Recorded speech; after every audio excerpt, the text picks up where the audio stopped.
What if your own voice started calling you from your future? And what if each message ended right before your death? Lila Cross is a smart, driven journalist used to chasing the truth. But when she starts receiving voicemails that cut off mid-sentence, messages that sound exactly like her, she realizes these aren't warnings. They're pieces of her final moments. With each call, she gets closer to uncovering her killer. The twist? He's been beside her all along, and he knows she's listening. But the real question is, will she hear the last message before it's too late? In every horror story, there's a moment, the exact moment, when everything starts to go wrong. For Lila Cross, that moment came with a voicemail, just one, unfinished, mid-sentence, left by someone who sounded just like her. It didn't make sense. The voice was older, scared, and desperate. She's not the type to scare easily. She's been through worse. Covered war zones, political corruption, and missing persons cases that went cold long before she stepped in. But nothing prepared her for this. More voicemails followed, each one a broken puzzle piece. Clues dropped out of time. Someone gasping for breath. Someone trying to say her name. Each message came closer to revealing a terrible truth. Each one sounded more like her than the last. And somewhere in the silence, someone else was listening too. Now, Lila is in a race against time, following pieces of her own death as they fall into place. And the deeper she goes, the more she starts to suspect the one person she trusts most. The final voicemail is coming, and it won't stop until she's reached the end. So, plug in your headphones, keep the lights low, and listen closely. Because once you press play, there's no going back. Story number 1. Ethan Turner always woke up at 6:45 on the dot. He was that kind of man, routine, calculated, logical. He believed in facts, not ghosts. He trusted data, not feelings. But on a cold Wednesday morning, he woke up an hour too early, heart racing, sheets damp with sweat. He didn't know why, not yet. It started with a beep. At exactly 3:33 a.m., his phone buzzed. A voicemail, no missed call, just a message waiting in his inbox. He squinted at the screen in the dark. Unknown number. No name, no area code. He should have ignored it. But curiosity is a powerful thing, especially at night, when your mind hasn't fully put its armor on yet. He pressed play, static. Then his own voice. Slurred. Off, like a recording of someone pretending to be him. She's gone. I woke up and Lily was just gone. No note, no sound. I looked everywhere. Nothing. Just the open window, just the cold. Ethan sat up. What the hell? Lily, his girlfriend, was in the next room, sleeping, breathing. He slipped out of bed and checked. She was fine. Just a weird prank, he told himself. Maybe a deep fake, some messed up spam. He deleted it and tried to forget. But the next night, the phone buzzed again. 3:33 a.m. Another voicemail, same number, same beep. This time, his voice was quieter, shaky. I found Baxter by the fence, torn open. His ribs were, God, he was still warm. Something did this. Something. Ethan's stomach dropped. Baxter, their golden retriever, was fast asleep downstairs. He sprinted down the steps like a madman. But when he reached the back door, it was wide open. Cold wind blowing through. And there, just outside, lying still near the fence, Baxter. Gone. The police came. Officer Banks took his statement, nodding with that look of quiet doubt in his eyes. A look that said, I've heard crazier. But he wrote everything down anyway. You think someone left you those messages? He asked. I don't know, Ethan said, exhausted. But they're predicting things. My voice, it's like I'm telling myself what's about to happen. The officer shrugged. Dreams leak into reality. Grief does weird things. But Ethan wasn't grieving. He was unraveling. The third voicemail came the next night. He didn't want to listen, but he had to. At 3:33 a.m. sharp, the phone buzzed. The same unknown number. "There's someone in the house. I can hear them breathing. I thought it was Lily, but she's gone. I checked. She's not here." And she wasn't. He woke up to an empty bed. Her side still warm, but no trace of her. Ethan screamed her name, tore through every room, every closet. Nothing. When he called her phone, it rang under the couch cushion. That's where he found it. Just sitting there, no missed calls, no texts, no sign she'd left. The back door was locked, all the windows shut. No signs of a break-in. He didn't sleep. Just sat on the floor, back against the fridge, lights on, knife in hand. By morning, he went to the one person who might believe him. Mr. Holloway, the old man next door. The one who never came out except to collect mail. The one who talked to his dead wife's urn like she was still alive. "I need to ask you something," Ethan said, leaning against the porch rail. "Have you ever gotten calls at night?" The old man's eyes didn't blink. "You've got 4, don't you?" Holloway asked. Ethan stiffened. "What?" "The voicemails. You've heard 4. You're about to hear the 5th. "How do you know that?" Holloway looked up at the sky like it held some terrible truth. "Because I got them too. 30 years ago. Different phone, different voice, same curse. It's not warning you, it's preparing you, shaping you." Ethan shook his head. "This is insane." "No," Holloway said softly. "This is real. The 5th call isn't a voicemail, it's a conversation. And when you answer it, it's done." Ethan turned to go, heart pounding, lungs tight. "What happens if I don't answer it?" Holloway gave a sad, crooked smile. "No one ever doesn't." That night, Ethan smashed his phone with a hammer. It didn't matter. At exactly 3:33 a.m., the landline rang. He didn't have a landline. And yet it rang, loud, old, metallic. A rotary phone, sitting in the middle of the living room like it had always been there. He didn't move, didn't breathe. It rang 5 times, then silence. No message, no voicemail. He thought maybe that was it. Maybe he broke the cycle. Until the next night. 3:33 a.m. The phone didn't ring this time. It answered itself. And the voice that spoke wasn't a recording. "Ethan, listen to me. You can't answer this call. If you pick up, it keeps going. The loop continues. I've been here before. I am you. But not yet. I'm what comes next." Ethan felt the world spin. He was hearing his own voice. Older, rougher, cracked by grief and madness.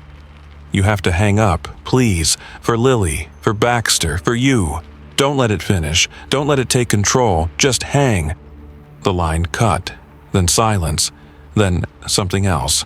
Breathing, slow, animal-like, hungry. A voice, darker now, soaked in something ancient and cold. "We told you not to answer the 5th call." Ethan's body went numb. He dropped the phone. Tried to run, but he didn't make it far. The next morning, Officer Banks responded to a wellness check. The house was empty. No signs of a struggle, no blood, no note. Just a phone, off the hook, buzzing quietly on the floor. And one new voicemail. But when the officer played it, it didn't sound like a message. It sounded like someone speaking live, begging, crying. "Please, whoever's listening, don't answer the next call." Then static, then silence, and somewhere else. At 3:33 a.m., a new phone buzzed. Story number 2. Cassandra J. never liked phones. Not since the fire. She'd kept her number the same for years. No apps, no social media, not even voicemail. She said it was about simplicity. The truth. She didn't want to hear another recording that she couldn't unhear. Not after that night. But sometimes the past doesn't knock. Sometimes it just walks in and dials you directly. It began on a Wednesday, halfway through her third period history class. Cassandra's phone buzzed once in her purse. She ignored it. Teachers weren't supposed to check their phones during class, and besides, the kids were already restless. That evening, she checked. 1 missed call. Unknown number. 1 voicemail. That was strange. Her voicemail was disabled. She pressed play anyway, crackling static. Then her voice, calm, clear, and horribly familiar. The fire starts in room 204. Gas leak, followed by the spark. 4 kids injured, 1 never makes it out. Cassandra stared at the phone. She hadn't said those words. She hadn't even thought them. The next day, during the third period fire drill, room 204 exploded. The school said it was a faulty valve, a freak accident, but Cassandra knew better. She showed the voicemail to Principal Deeks. He listened, nodding slowly, his jaw tight. "That your voice?" he asked. "It sounds like me," she whispered. "Then it probably is." He looked at her like someone trying not to use the word crazy. The next week, it happened again. Voicemail number 2. "The lockdown drill isn't a drill. The man hiding in the janitor's closet has a knife. Don't open the door." Cassandra tried to warn people. She ran to the closet during the lockdown, pounding on the door, screaming for them to get out. Nobody listened, until the janitor bled out in the hallway and a substitute teacher was hauled off in cuffs. This time, Nurse Holly found her crying in the break room. "You okay, Cass?" she asked gently. Cassandra nodded, too numb to explain, too scared to say what she already suspected. These messages weren't warnings, they were confessions. The messages kept coming. Voicemail number 3 described a bus crash. Voicemail number 7 talked about a gas leak in the cafeteria. Voicemail number 10 whispered the name of a student, Lucas, and said he wouldn't live to see the dance. Each time, she tried to stop it. Each time, she was too late, and each time, it was her voice delivering the message. She stopped sleeping, stopped eating. She checked her phone every hour, every minute, waiting for the next cursed message. Her hands shook when she held it. Lucas, shy, observant, always scribbling in that damn notebook, caught on. One afternoon, he followed her after school. "I know what's happening," he said, cornering her near the gym. "You don't know anything," she snapped. "I do. I recorded you." Her blood ran cold. "What?" "You were walking around the halls at 3 a.m. last night, talking into your phone. You said something about gas lines, and sprinklers, and blood." Cassandra's knees nearly buckled. Lucas handed her a flash drive. "Check for yourself." That night she did, and what she heard shattered her. Her voice, whispering plans, reciting blueprints, naming rooms and times and victims. Calm, precise, like a soldier mapping out an attack. "Let the fire start slow.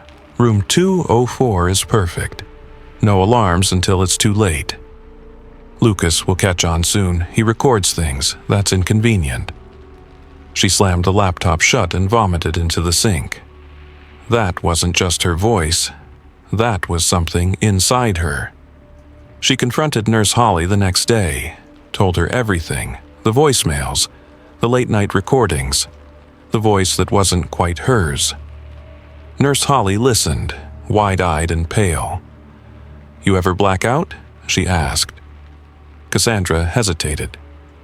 "I don't remember." "Exactly," Holly said. "Your mind remembers what you can't."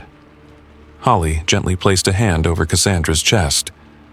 "Whatever's in there has been waiting a long time."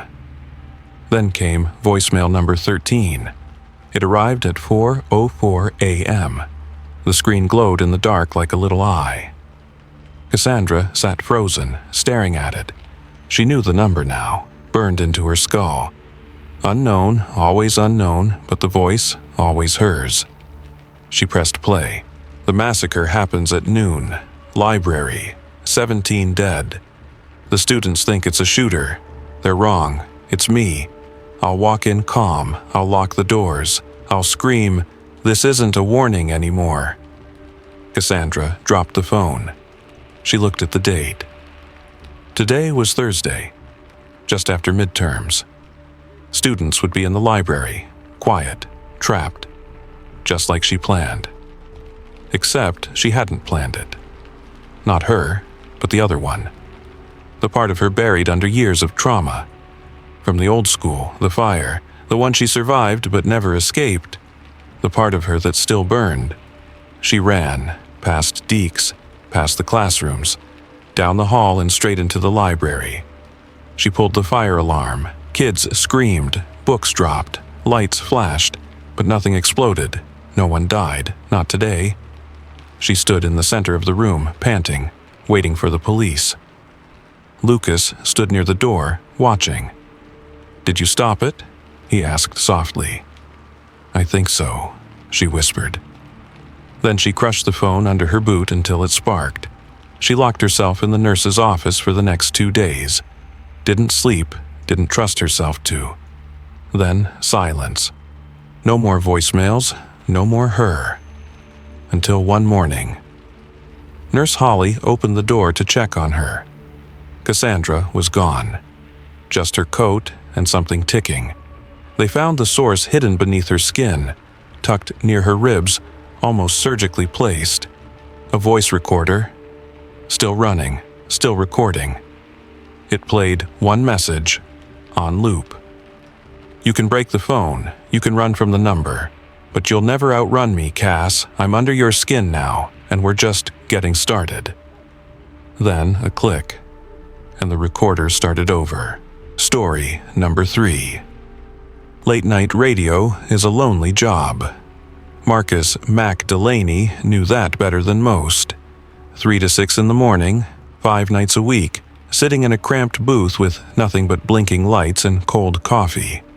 His station, WZRD 103.7, was barely hanging on. He used to have fans.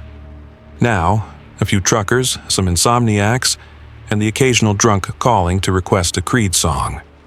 Still, he showed up every damn night, because the silence scared him more than the loneliness.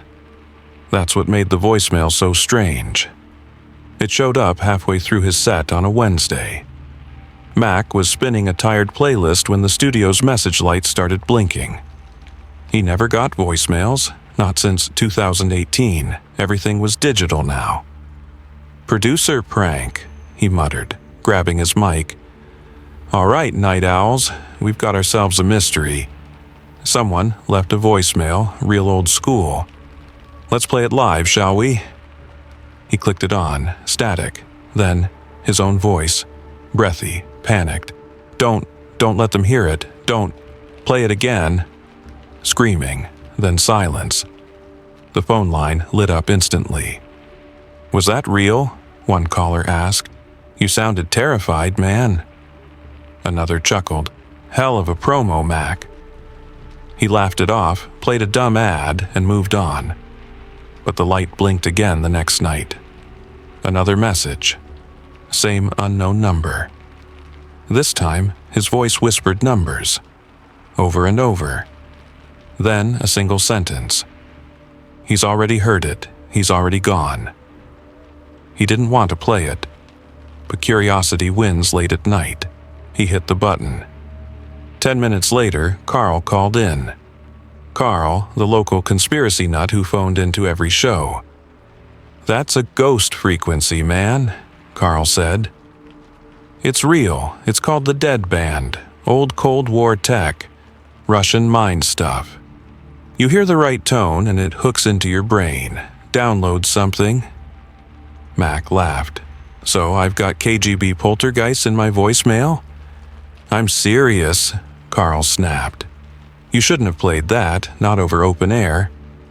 Mac brushed it off. But that night, he dreamed in static. The next voicemail came Thursday. Same voice. Still him. "She's next, the one with the pink lighter. The second verse will make her bleed." Mac felt a chill. His producer, Tanya, walked in late, lighting a cigarette. Pink lighter. "Hey," she said. "What was that weird message last night?" "My phone's been acting funny all day." He didn't tell her. Couldn't. She wouldn't believe him. But when Tanya collapsed on air, gushing blood from her ears, her nose, her mouth, during the second verse of a Nirvana track, Mac knew this wasn't some radio stunt. Something was using his show. Using him. He tried to stop broadcasting. Friday, he played white noise and rain sounds instead. No microphone, no music, just static. But the message still came through. This one didn't wait for voicemail. It spoke through the white noise.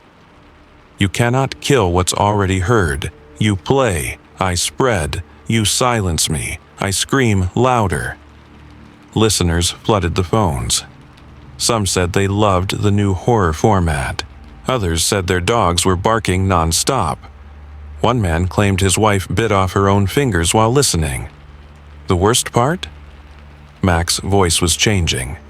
It had a faint echo now, a vibration under it, like two people speaking at once. He called his ex, Rosie, a sound engineer, the only one who might take him seriously. "You hear it?" he asked, sending her the clip. She didn't answer for a while, then just said, "That's not your voice, not just yours. There's a carrier tone underneath, something old, like it's growing." He heard her shiver over the line. "It's piggybacking on you, Mac." The next night, Carl was found dead in his apartment. A broken radio beside him, still tuned to WZRD. The autopsy said he had a ruptured brainstem. The coroner said it looked like his mind had overheated. More messages came, more deaths followed. Listeners begged for more. They didn't care it was killing them. They were addicted. That's when Mac understood. The voicemails weren't just recordings. They were living frequencies, sentient sound. They needed ears, needed minds. Attention fed them. Belief gave them form. Every time someone heard a message, it infected them. Every time he hit play, he became less Mac and more mouthpiece. He smashed the studio phone. He ripped the wiring from the booth. He even burned a few tapes in the parking lot. Then he sat in front of the mic, breathing heavy, staring at the red on-air light. It was over. Until the final message came through. No phone, no voicemail, just a voice in his earphones, inside his own skull. "Dead air is a lie. You are the broadcast. You are the vessel. You cannot stop it because you are already playing." Mac looked down. The soundboard wasn't plugged in, the mic was off, and yet the signal was still transmitting. His hands moved on their own. He opened the channel and he spoke, but it wasn't his voice. "Good evening, listeners. This is Mac Delaney, and tonight's show is special. Tonight, the signal is free." Across the world, radios buzzed. Podcasts glitched. Earbuds pulsed with strange hums. Phones played static during silent moments. And in every tone, under every crackle, one voice echoed, bent, broken, but unmistakable. "Max. Don't let them hear it. Don't." Too late. Dead air was gone. And everyone was listening now. Story number 4. Lena Morris was a good person. That mattered to her. She held doors open. She recycled. She didn't cheat on exams or ghost her friends. She studied psychology because she wanted to understand people, to help them, maybe even fix the broken ones. The last thing she expected was to be asked to hurt them. It started with a phone call, or rather, a voicemail. Lena was sitting outside the library, sipping a sad cup of vending machine coffee when her phone buzzed. No missed call, just a voicemail from unknown. Weird. She pressed play. Avoid the intersection of Hawthorne and 7th at 4:13 p.m. White SUV, brakes fail, 4 injured, 1 fatal. Her heart jumped. The voice? It sounded familiar. Not exactly hers, but close. She looked at the time, 4:08. Without thinking, she bolted across campus, nearly knocking over 2 freshmen and a skateboarder. She reached the crosswalk at Hawthorne and screamed at the group waiting to cross. "Move! Back off the street!" Some listened. Some laughed. Then the SUV came screaming around the corner. The brakes didn't work. The crowd scattered. One girl tripped. Lena yanked her back just in time. Everyone was shaken. Nobody died. Lena didn't sleep that night. The next voicemail came the following morning. Pull the fire alarm in Teller Hall before 1:22 p.m. Short circuit, electrical fire, 2nd floor, 5 trapped. Again, she acted. Again, she saved lives. And again, the voice sounded a little more like hers. People started noticing her. The girl who just knew. Campus hero, psychic savior. She didn't want the spotlight, she just wanted to help. But then came voicemail number 7. It was different, quieter, colder. Luke Kessler must not take the 6:40 a.m. bus. Delay him. Do not let him board. No reason, no crash prediction, just a command. She hesitated, but she trusted the voice. She spilled coffee on Luke's shoes at the campus cafe, made him miss the bus. An hour later, a man on that bus stabbed 2 people before being shot by police. Luke would have been sitting right next to him. She started to wonder, was she changing the future? Was she meant to? That's when the asks changed. The next message wasn't a warning, it was an order. Gas leak, apartment 4B. Kelly won't wake up in time. Pull the alarm, evacuate the building, or let her die and save 200 next week. Kelly, her roommate, her best friend. Lena hesitated, but she couldn't let her die. She saved her. 2 days later, she got another voicemail. Because of Kelly's survival, the gas line worker who fixed the leak missed a call. That delay causes a rupture at the water treatment plant. Death toll, 212. Acceptable loss for future stability denied. Her stomach turned. The voice no longer sounded like her, it sounded less than human, like a machine trying to mimic her kindness. Future collapse probability has increased, more drastic intervention required. She tried to delete it, tried to ignore it, but the phone wouldn't let her. The voicemail kept replaying. Even with no battery, even when she left it off. She asked her ethics professor, Dr. Tannen, a hypothetical, if you could save the world by letting one person die, would you do it? He smiled, old and tired. Depends on whether I thought I deserved to make that choice.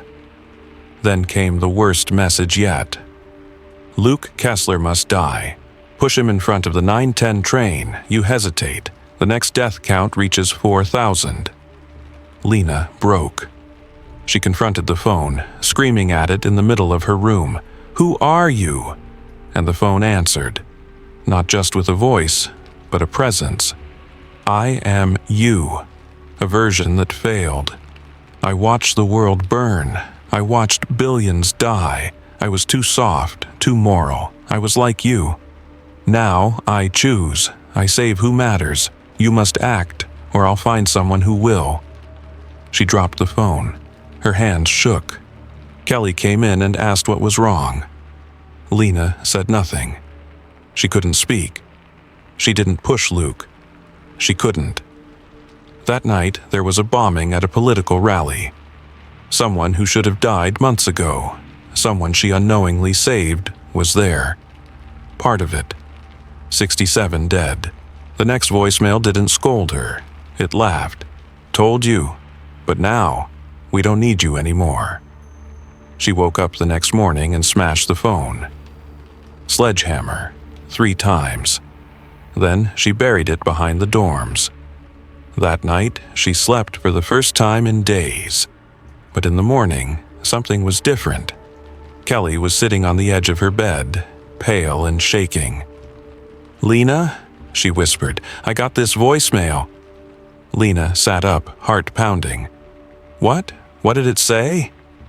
Kelly held up her phone, eyes wide. "Avoid the intersection of a Hawthorne and 7th at 4:13 p.m. White SUV, brakes fail, 4 injured, 1 fatal." Lena stared, numb. Same message, same voice. Only this time, it was Kelly's. Story number 5. Joel Garcia used to believe in heroes. Used to be one, in fact. 20 years in the fire department. Saved lives, pulled people out of burning buildings, carried kids out of smoke-filled homes. People shook his hand, called him brave. But none of it mattered now.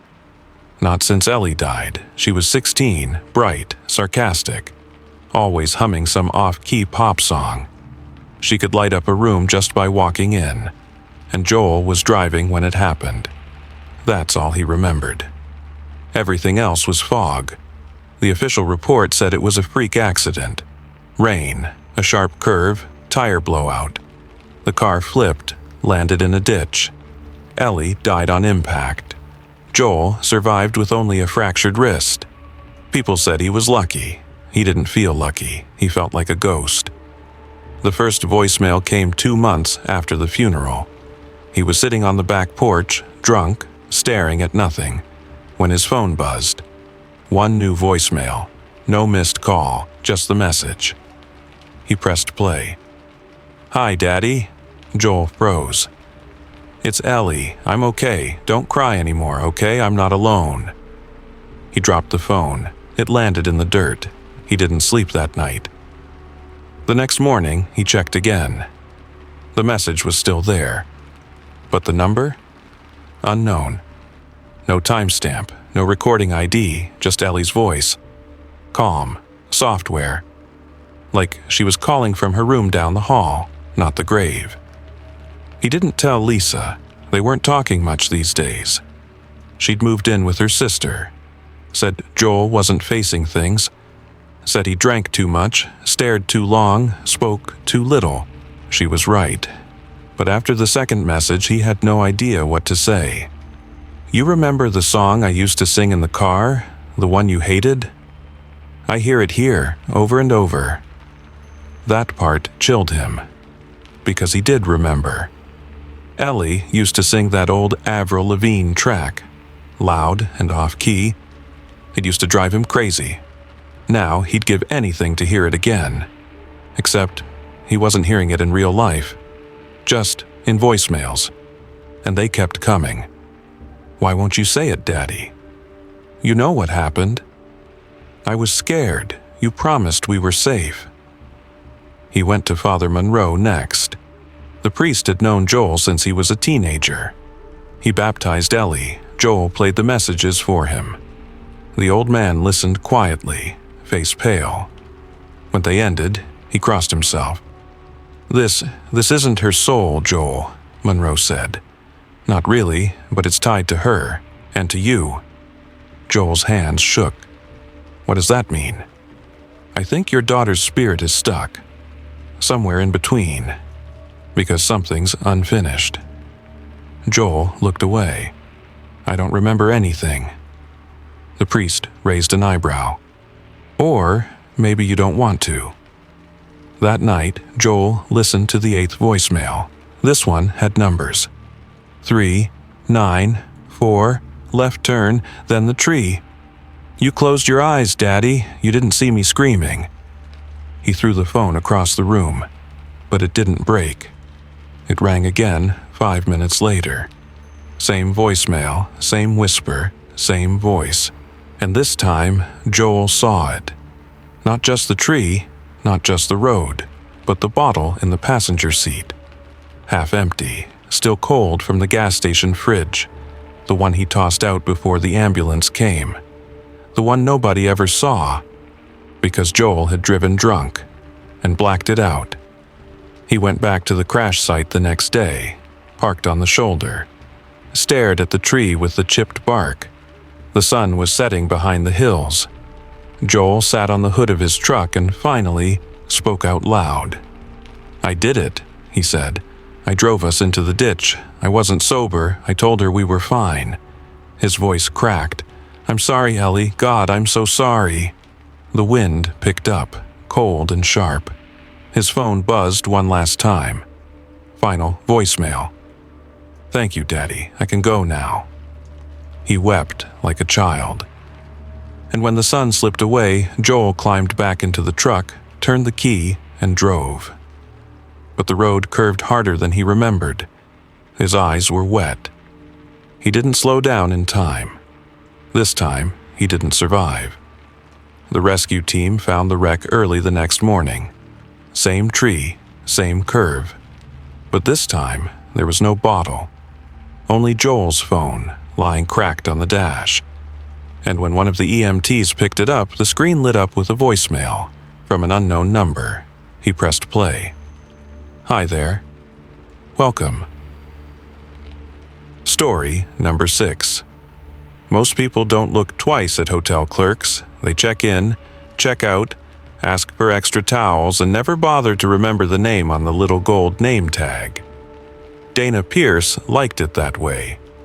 She worked the front desk at the Gallowmere Inn, a fading brick hotel just off the interstate. Not fancy, not filthy, just forgotten. Like time brushed past it but never really stopped inside. That was fine by Dana. She liked things quiet, predictable. But then she got the first voicemail. It was just after midnight. The night shift was slow. Dana was refilling the mint bowl when the message light blinked red. She hit play. "Yeah, hi, this is Sean Murphy, checking in early. I'm in room 609, but the door won't close right. Can you send someone up? Also, I think someone's in the bathroom." Dana frowned. She checked the system. No reservation under Sean Murphy, no room checked out, and no one was supposed to be in room 609, because room 609 didn't exist anymore. Not technically. It had been sealed shut for 3 years, after the murder-suicide. A couple on their honeymoon, bloody mess. Nothing the staff liked to talk about. The door had been boarded up. Furniture removed, room removed from the digital booking system. So how the hell had someone called from inside it? She checked the call log. The timestamp matched, the extension matched. Room 609. She brought it up with her manager the next day. Alton. Old, slow-moving, the kind of guy who always smelled faintly like newspaper and boiled eggs. He gave her a tired look. "That room's been dead a long time," he muttered. "You probably just got a crossed wire. Ignore it." She didn't. The next voicemail came 2 nights later. "Hi, I just got to room 609. Checking in under Cassandra Lim?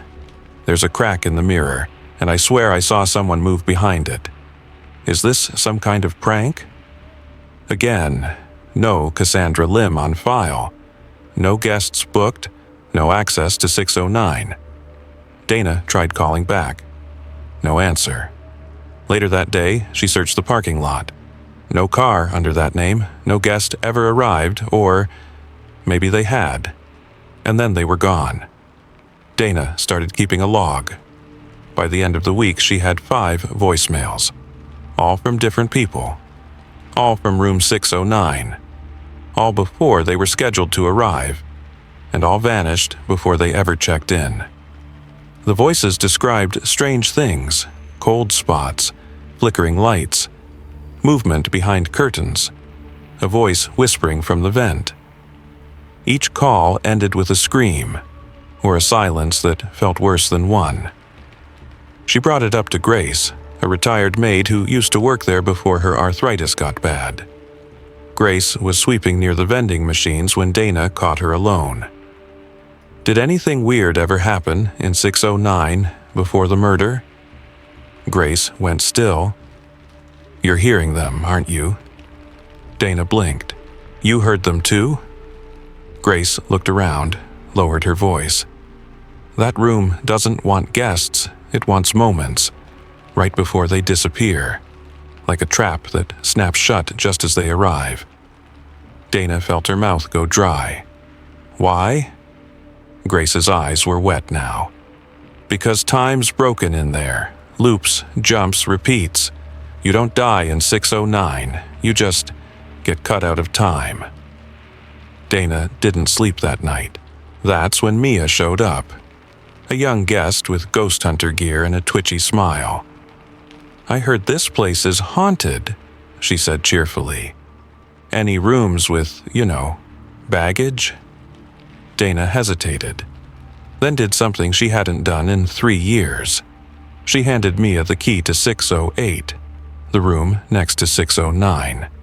Stay quiet, Dana whispered, and record everything. That night, Dana sat at the desk, watching the voicemail light. It blinked at exactly 2:13 a.m. She hit play. There's a knocking through the wall, like it's tapping numbers. It's coming from the other room. Oh God, I looked through the peephole, and I saw myself. But it wasn't me. It was older. Something's wrong. Tell Dana not to. Screaming, static, then silence. She called the room. No answer. She ran upstairs. Room 608 was empty. No luggage, no signs of Mia. Only her recorder still running. And from inside room 609, a voicemail notification beeped. Dana picked up the recorder and pressed play. Mia's voice, scared, whispering. There's a woman in the hallway, looks just like Dana. She's opening the door to 609. Wait, is that a phone in her hand? Dana dropped the recorder. Her skin went cold, because she was holding her phone, and it was ringing. One new voicemail from room 609. She pressed play. Dana, don't come in. It won't let you leave. I tried to fix it, but it loops back. Always back. I think I'm... Her own voice. She couldn't breathe. Alton was shouting her name from the lobby, but she didn't hear him. She was already walking, up the stairs, down the hallway, to the door with the broken numbers. 609. They found her name in the logbook the next morning, but no trace of her. Her desk was still neat, mint bowl full, coffee half drunk. Room 609 was still sealed shut. Except now, it wasn't. A week later, a new clerk took over Dana's shift. Young guy, first night. He sat down, checked the log, and waited for guests to arrive. At midnight, the voicemail light blinked. He hit play. Hi, this is Dana. If you're hearing this, stay away from 609. It's not a room, it's a mouth, and you're next. Then silence. And then another beep. Story number 7. It was the summer of 1999, and the world felt like it was holding its breath. Y2K was the big fear. Everyone thought computers would crash, planes would fall, and cities would go dark. But for 4 kids in Red Hollow, the only thing that mattered was their secret project, the time capsule. Jordan, Tasha, Mike, and Rebecca were 12, sweaty and bored. They met behind the old middle school, dug a hole near the big oak tree by the fence, and buried a tin lunchbox with Pokemon cards, a friendship bracelet, a comic book, and a tiny red voice recorder from the dollar store. Let's leave a message, Jordan had said. Something for future us. They each said a few words into the recorder, laughing, calling each other dorks, promising to come back in 25 years. And then they forgot.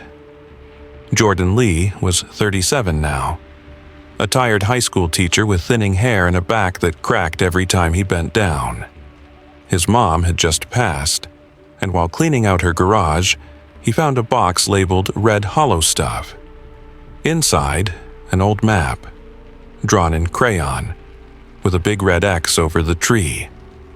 He almost laughed, but something in him stirred: nostalgia, guilt, curiosity. So he drove out to the old schoolyard, shovel in hand. The tree was still there, barely, gnarled and crooked like a broken finger. He dug until the shovel hit metal, the lunchbox. Inside, everything was still there, even the recorder. He wiped off the dirt, clicked it on, and hit play. "Hi, future me. This is Jordan. Hope you're not bald yet." He smiled. Rebecca's voice came next, then Mike's, then Tasha's. Static, then silence. Then, "Jordan, you weren't supposed to be first." He blinked.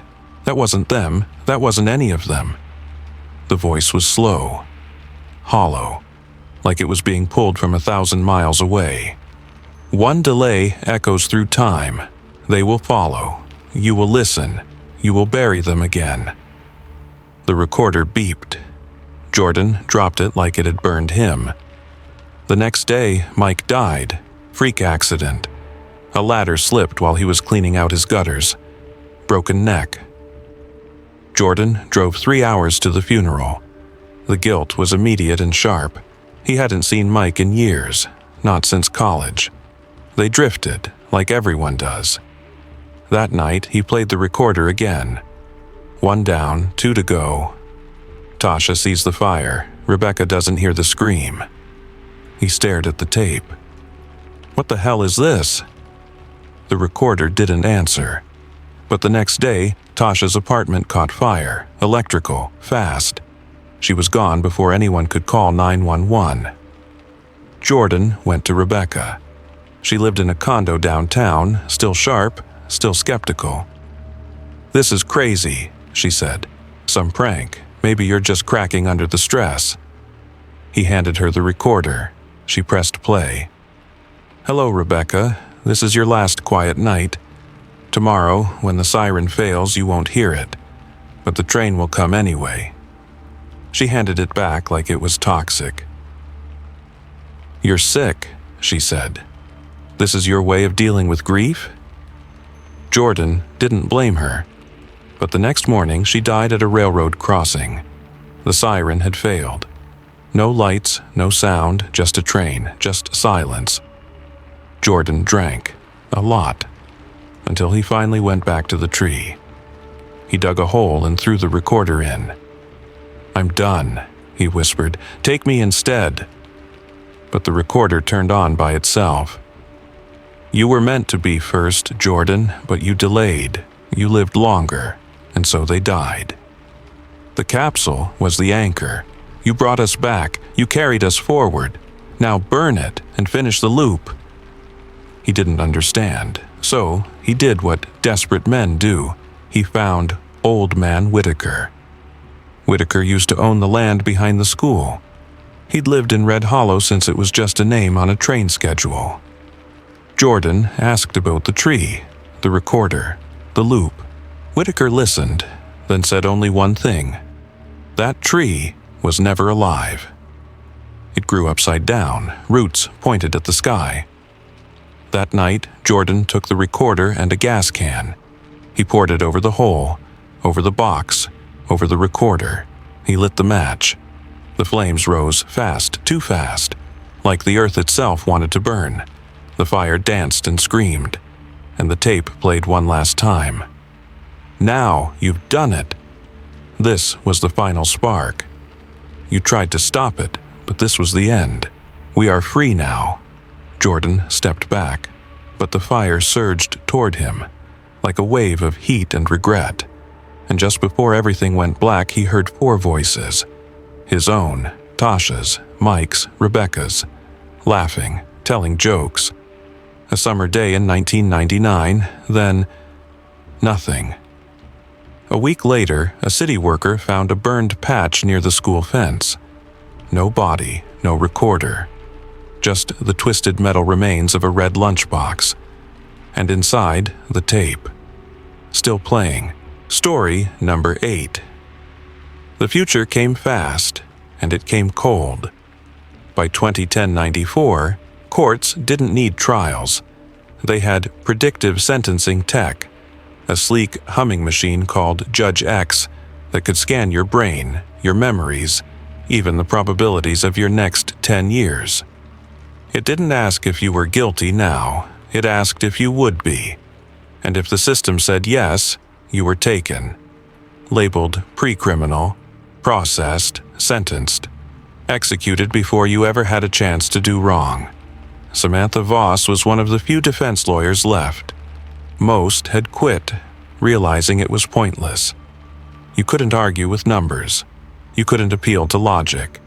You couldn't fight a future that was already printed out.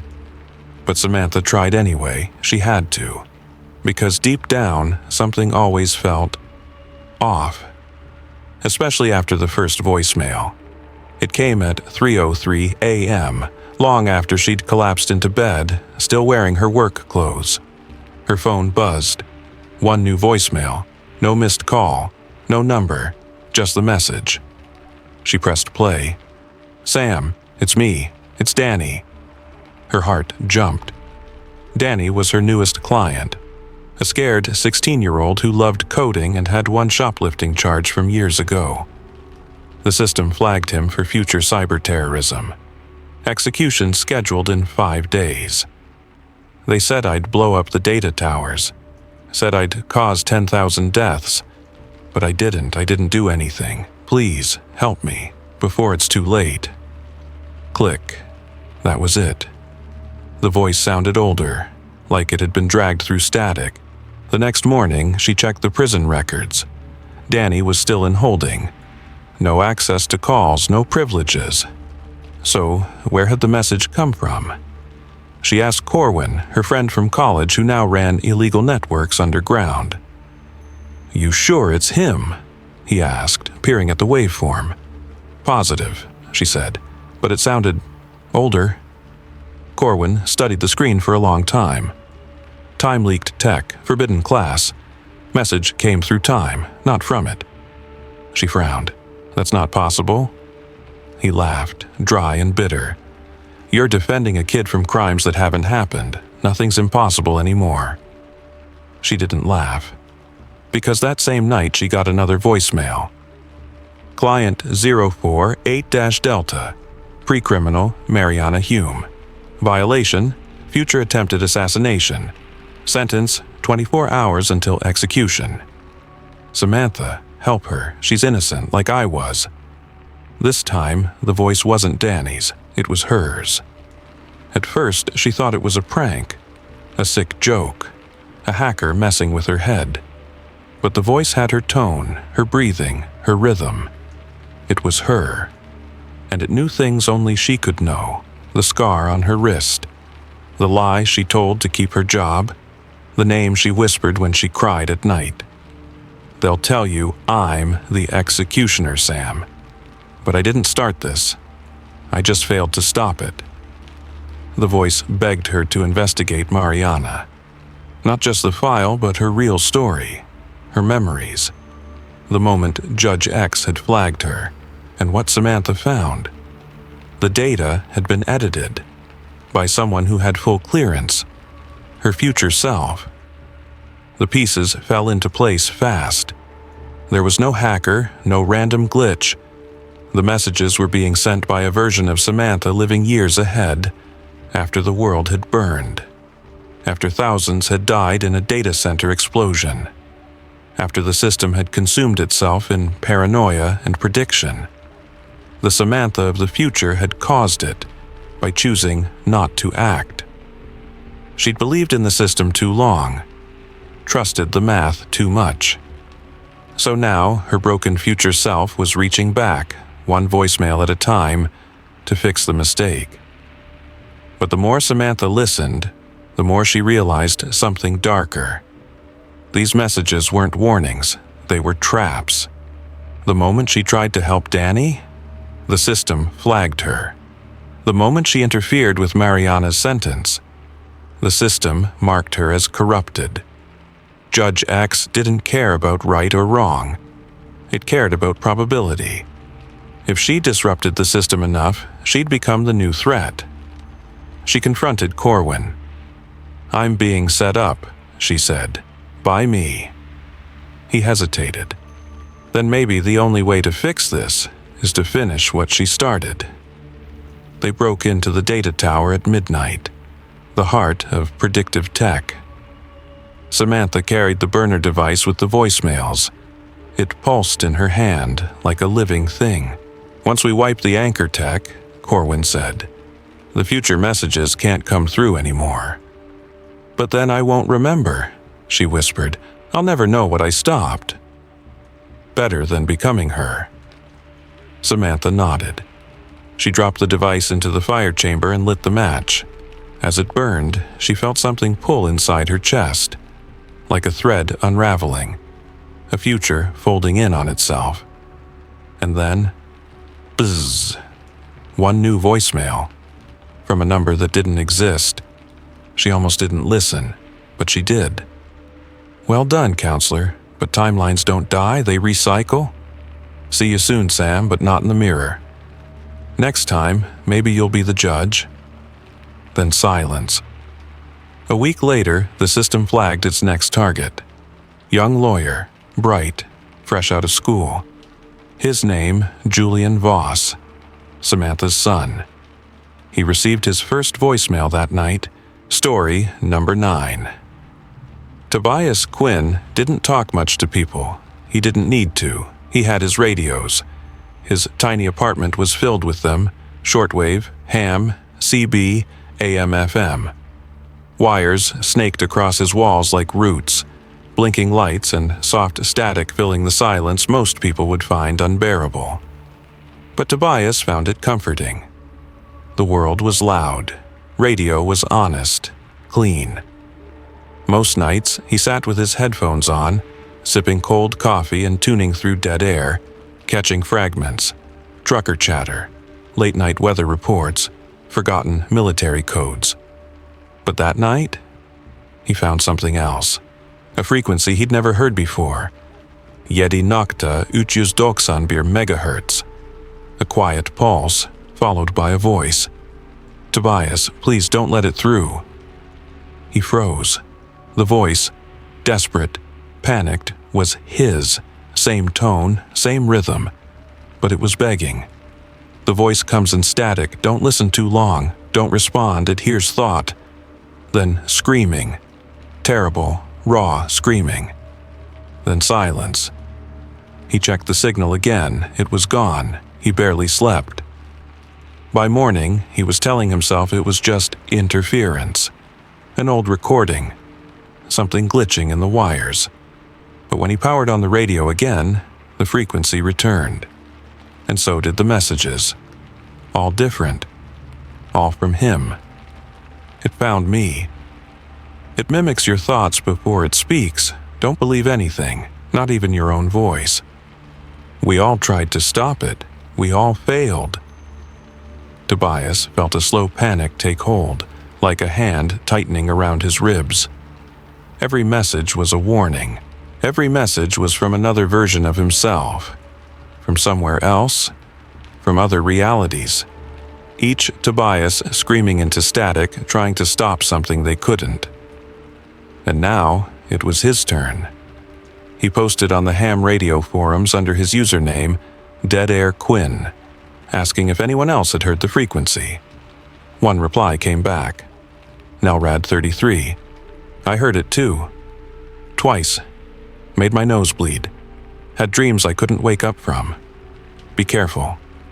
He messaged her directly. They talked all night. She was sharp, funny, paranoid. She'd been hearing voices in static for months. It's called the voice, she said. No real name, no language. It's older than thought. It eats the part of you that knows what's real. He laughed nervously. Sounds like a bad sci-fi movie. She didn't laugh back. I recorded my dreams, she said. Want to hear one? He said yes. She sent him a file. He hit play, and for 37 seconds, he heard his own voice whispering from inside the dream. It knows your name. That's how it begins. He yanked off the headphones and vomited into the sink. He went to Father Rowe the next day. Old priest.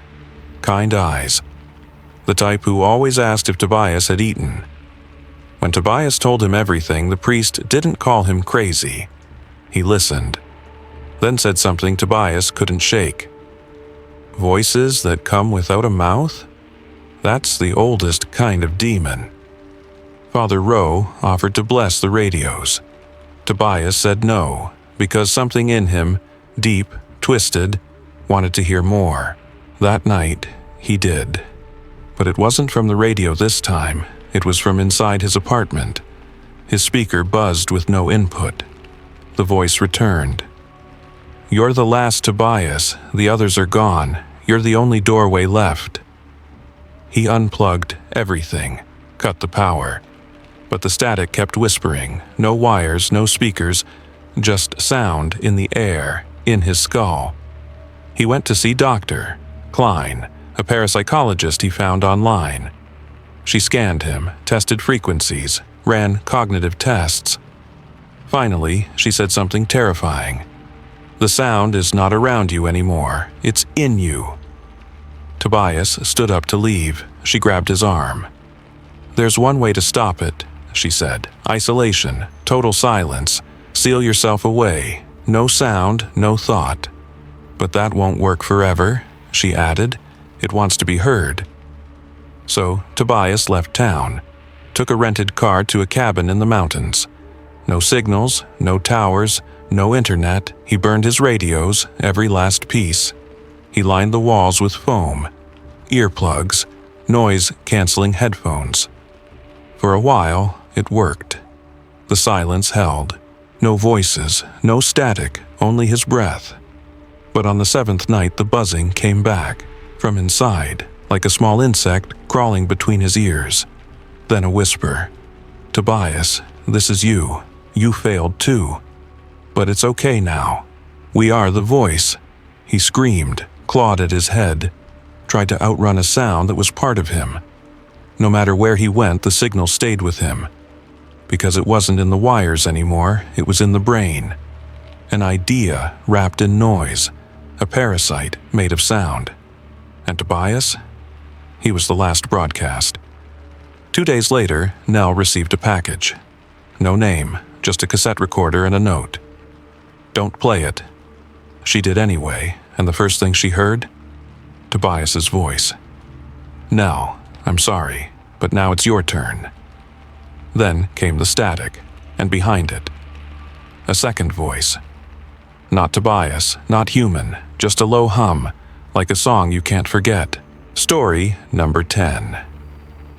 The first voicemail came on a Tuesday. Lila Cross had just gotten home from work, poured a glass of wine, and kicked off her shoes when her phone buzzed. Unknown number, no name, just a single voicemail waiting. She hit play without thinking. "Lila?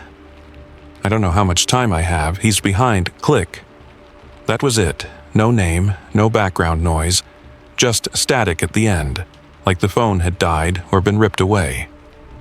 She stared at the screen, confused, curious, a little shaken. Then she shrugged it off. Prank call, maybe, wrong number. But the next night there was another one. "It's me again. I figured out who it is. You have to listen. It's..." Click. Her stomach flipped. Same voice. Slightly older. Familiar somehow, but she couldn't place it. The messages didn't sound like warnings. They sounded like memories, like echoes from the end of something. Lila was a journalist. Curiosity was her curse. She brought the recordings to Dr. Keen, an audio forensics expert she'd interviewed once during a cold case series. "Can you trace these?" she asked. "Find the source?" Keen listened, frowned.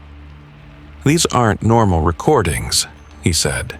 "They're fragmented, like pieces pulled from multiple time signatures, spliced together, but not by tech, by something else."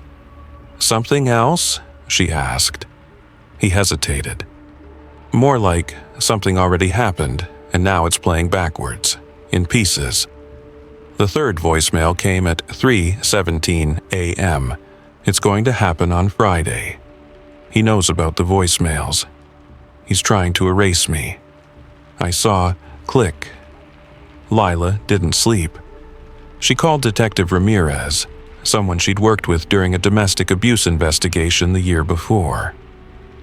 "You think someone's watching you?" he asked. "I don't know," she said. "But these call, it's like they're me. It's my voice, older, panicked, dying." Ramirez told her to take a break from work. "Lay low, keep your phone on, and don't tell too many people."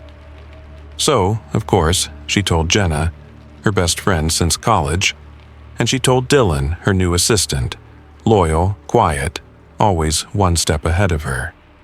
He offered to go through her old emails, her voicemails, anything suspicious. Lila didn't notice the way his fingers lingered on her phone. The fourth message was different. It came from her own number. "He's smiling. He's wearing the shirt I bought him. God, I trusted him. Don't let him." Click. Lila screamed. Her hands shook as she threw the phone onto the couch. It was her voice. Definitely her voice. And the words, "She bought him that shirt. Only one person wore it. Only one person knew. Dylan. Quiet Dylan. Helpful Dylan. Always watching." She ran to her computer, digging up his resume, his background. The references were vague. 2 had disconnected numbers. One name she couldn't verify at all. Then she checked her voicemails again. The first one, the one from Tuesday, was gone, deleted. She hadn't touched it, but someone had. Someone with access to her phone. She packed a bag and went to Jenna's. "I think Dylan's the one," she said. Jenna's face went pale. "But why?" Lila shook her head. "He's obsessed. I think he wants to control how it ends, like he's trying to rewrite my death." Jenna swallowed hard. "Then what did we do?" "I wait," Lila said, "until Friday." Friday night came like a storm. She sat alone in her apartment. Lights off.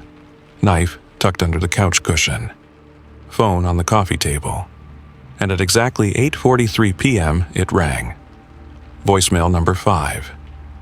She pressed play. "Lila, you were right. It was always him. He followed you from the day you wrote that article. He wanted to be part of your story. He's in the apartment, behind click." Lila didn't move.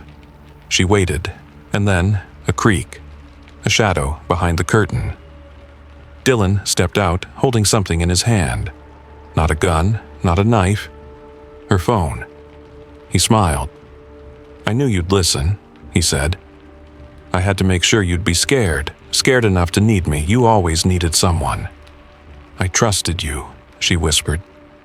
"You were supposed to die," he said, voice soft and flat. "But now, maybe I can still fix it." He moved toward her, and that's when she stabbed him. Twice. Fast. Hard. He hit the floor, eyes wide, blood blooming across that stupid shirt. She stared at him, shaking. "You've reached the end," she said. The cops came. Ramirez covered for her. Self-defense. Case closed. But 2 days later, as she sat in her office, her phone buzzed. One new voicemail from her number. She pressed play. "Hey, it's me. Just wanted to say thank you. You survived. But it's not over. Because the end." Click. Then another message arrived. Same number, same timestamp.